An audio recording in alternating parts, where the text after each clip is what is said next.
What up, friends? Geoff Fienberg here with you, back for another edition of PGA Tour picks for oddschecker.com/US. Before we get into it, like this video, sub to this channel so they can drop right into your feed. I'll be dropping another PGA Tour video this week on top of today's Travelers Championship video, and leave a comment.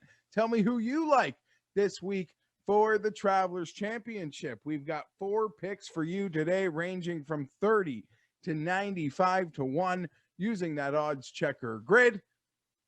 Travelers Championship, Pete Dye design. We're back on a Pete Dye course. Short little par 70, coming in under 6,900 yards, friends. We're going to be looking for approach play, par 4s in that 400 to 450 yard range, and opportunities gained. Very important this week because, well, it seems like a lot of guys are going to be getting opportunities, and there's no better way to figure out how a course can play, who is it going to work for, than checking out some of the past winners, and that tells us everyone's in play here. I love these sorts of setups that sort of even the playing field in a way that we see all sorts of player types bring it home. All you need to know is your last 2 winners, Dustin Johnson, Chez Reavie. Don't really need to break it down any further as to what sort of players win here and or can win here. That sort of just means everybody. That means everybody. Everyone should have opportunities from the fairway. So who's sticking those approaches and who's getting that hot roll? Even Dustin last year, right? He's in the final group with Brendan Todd.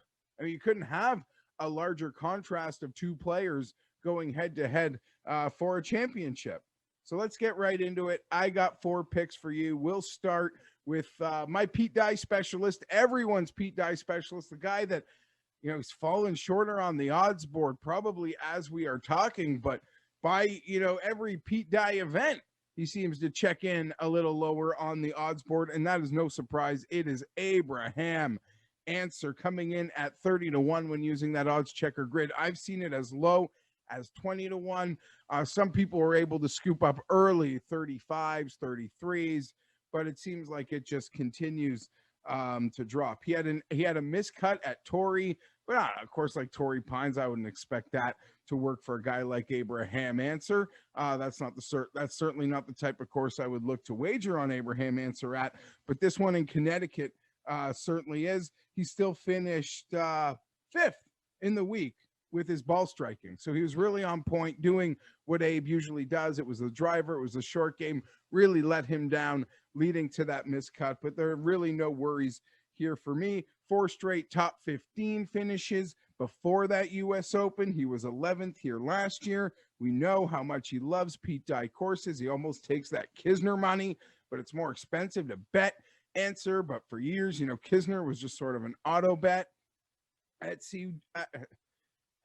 Pete Dye courses. As I'm talking about auto bets on Pete Dye courses, you see Woo Kim was starting to come out of my mouth. But yeah, no, I'm here for Ancer. We'll give it another roll at a course that I believe suits him absolutely right in his wheelhouse. So we're here for Abe Ancer this week, 30 to 1 on that odds checker grid.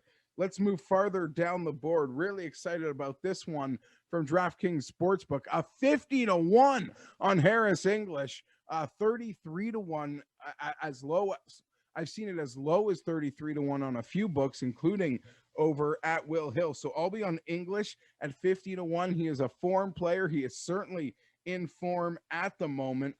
Guys, sorry, I don't want to make it darker and change my settings, but like made it so dark in here I can barely read what I've written. So if you see me looking down more than usual here, apologies. I got to steal some of this dim lit light, this romantic setting.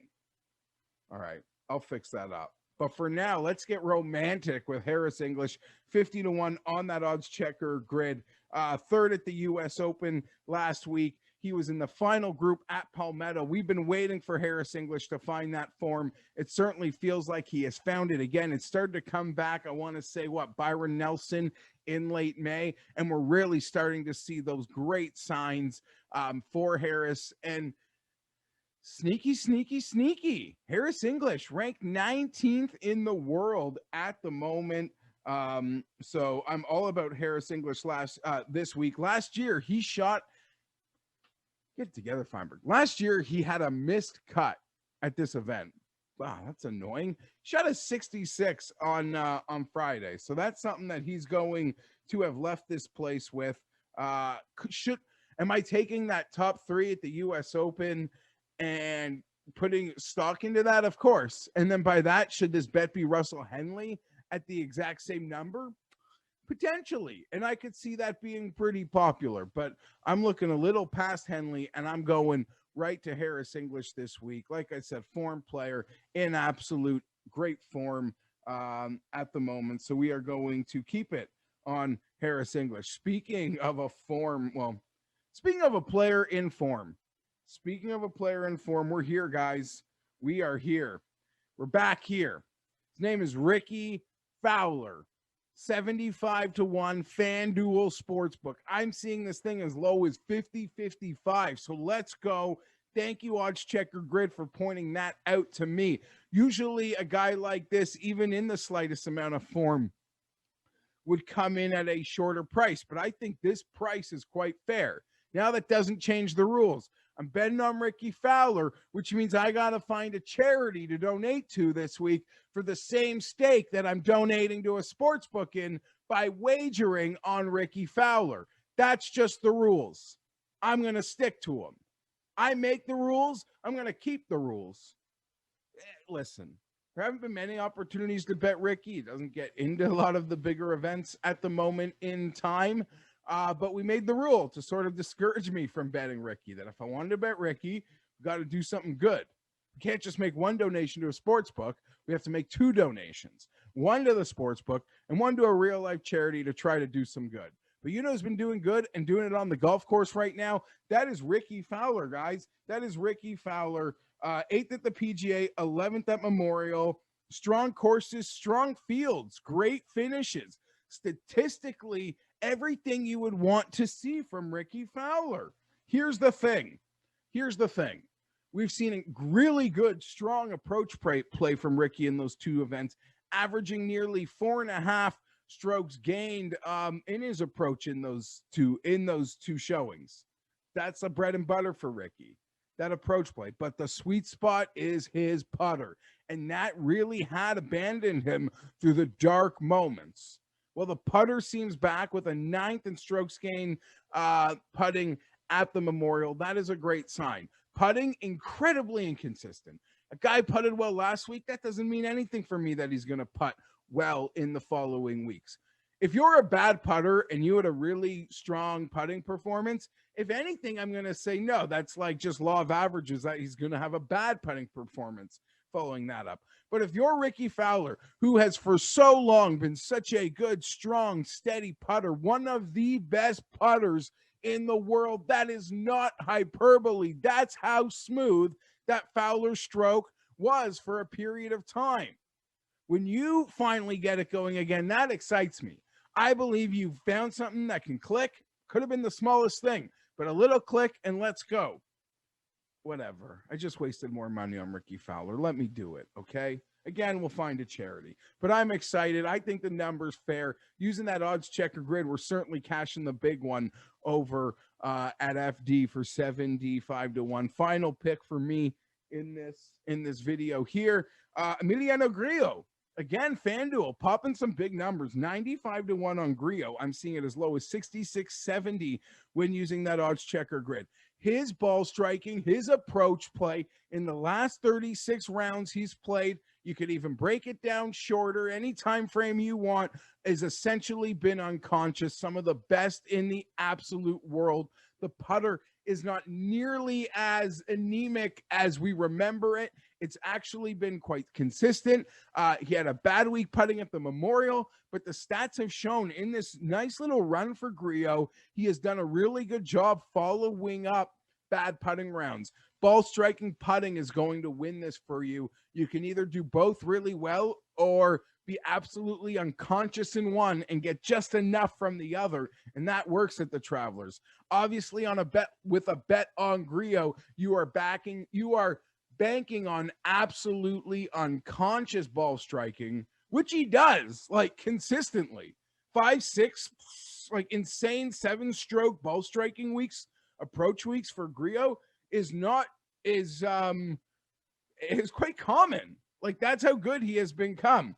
And we can just hold on, gaining a couple on the greens will put us right there with Emiliano. We'll take that to Sunday, and then we might watch him melt down then. Those are my 4 picks: 30-1 with Answer, 50-1 with English, 75-1 with Fowler, 95-1 with Grillo. We'll be back with more props. My voice hurts right now, but we'll get it out of the way. I mean, like everybody else, we're going to party on with Guido. I don't care. You're going to post 100-1 on Guido. We're going to get bet Guido, but we'll break that down further tomorrow. I don't even think I need to. That's just like, I'm not going to miss that party.